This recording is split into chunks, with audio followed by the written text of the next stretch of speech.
The Danube River explained in under 3 minutes. Chapter 1. The course of the Danube River. In the sleepy little town of Donaueschingen, in Germany's Black Forest region, one of the most influential rivers of the European continent emerges and embarks on a very international journey. For over 2,800 kilometers, its waters flow through a total of 10 nations, visiting 4 national capitals on the way and marking 8 separate national borders along its course. The river starts off in Germany, where it marks the border of the Alpine foothills, before curving between Upper and Lower Austria. As the Danube makes its way between the Alps and Tatra Mountains, it visits the national capitals of Vienna, Bratislava and Budapest, forming important landmarks of these historical cities. While already having a formidable size here, nearly 50% of its final volume flow joins in the form of the tributaries Dreva, Tisza and Sava in Serbia. The next mountain ranges where the river finds a pass through are the Carpathian and Balkan Mountains, whose tips create the most picturesque section of the river, with a 145-kilometer-long gorge system called the Iron Gates.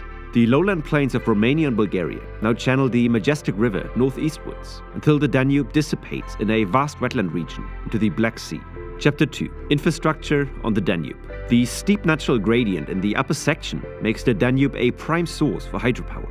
Austria is by far the biggest beneficiary here, covering over 20% of its entire energy demand from the Danube alone, while Serbia and Romania also greatly profit from the Iron Gate dams.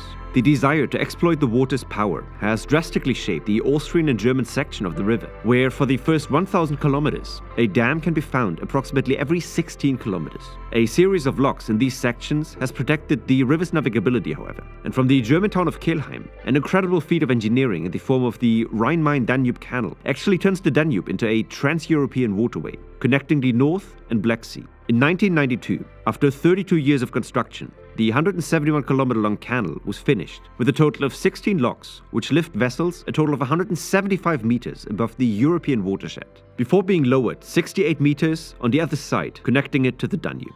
Today, millions of tons of agricultural products, ores and building materials are being shipped up and down the Danube, connecting Europe and its economies along the way. However, the human footprint on the Danube is not without its controversies. Dam and canal constructions are beneficial for human use, but they also have disrupted wildlife migration and the ecological balance. The canal's completion has inadvertently allowed invasive species to spread, challenging the river's natural order. Since these issues were projected during the construction, significant efforts in environmental protection have been made, with 20% of the canal's budget dedicated to offsetting ecological impacts. Some claim that the spreading of species has enriched the fauna on both sides, and the situation is a perfect example of the complex interplay between human development and environmental conservation. If you want to learn more about the great rivers of planet Earth, this playlist will be perfect for you. Or you can check out what YouTube thinks is best for you here. Cheers.